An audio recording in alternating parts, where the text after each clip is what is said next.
Lieutenant general Asim Malik नए DGISI तैनात 30 सितंबर से जिम्मेदारियां संभालेंगे। लेफ्टिनेंट जनरल आसिम मलिक इस वक्त GHQ में एडजुटेंट जनरल के ओहदे पर फाइज हैं। नए DGISI एजाजी शमशीर के भी हामिल हैं। PTI कौमी असम्बली में मखसूस नशिस्तों की हकदार। पेशावर हाई कोर्ट का फैसला कलअदम। इलेक्शन कमीशन का 1 मार्च का फैसला आइन से मुतसादम। ECP शफाफ इंतखाबात कराने में नाकाम करार। अक्सरियती फैसले में 2 जजेस के फैसले पर तहफुजात का इजहार।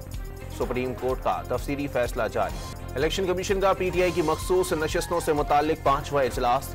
कमीशन आज भी किसी हतमी नतीजे पर ना पहुंच सका।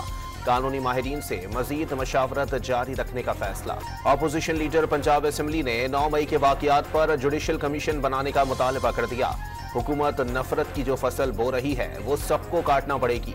अहमद खान भुच्चर का ऐवान में इजहार ख्याल। लाहौर जलसे के लिए आने वाले वजीर आला गंडापुर के काफिले में कई अफराद के पास राइफलें मौजूद होने का इंकिशाफ। वजीर आला के गार्ड्स के तशद्दुद से जख्मी एहलकारों के बयानात सामने आ गए। लाहौर में जलसा 6 बजे क्यों खत्म कर दिया? इखराजात कितने हुए और इंतजामात नाकिस क्यों किए गए? PTI रहनुमा इम्तियाज शेख और फर्रुख जावेद आपस में उलझ पड़े। खैबर पख्तूनख्वा हुकूमत का सेहत कार्ड में लाइफ इंश्योरेंस भी शामिल करने का फैसला। जल्द से जल्द बाज़ाब्ता प्लान तैयार करके मंजूरी के लिए पेश करने की हिदायत कर दी गई। शेखुपुरा के इलाके खानका डोगरा में सरगोदा रोड पर कोस्टर और ट्रक में तसादुम। खवातीन और बच्चों समेत 17 अफराद जख्मी। हादसा तेज रफ्तारी के बाइस पेश आया।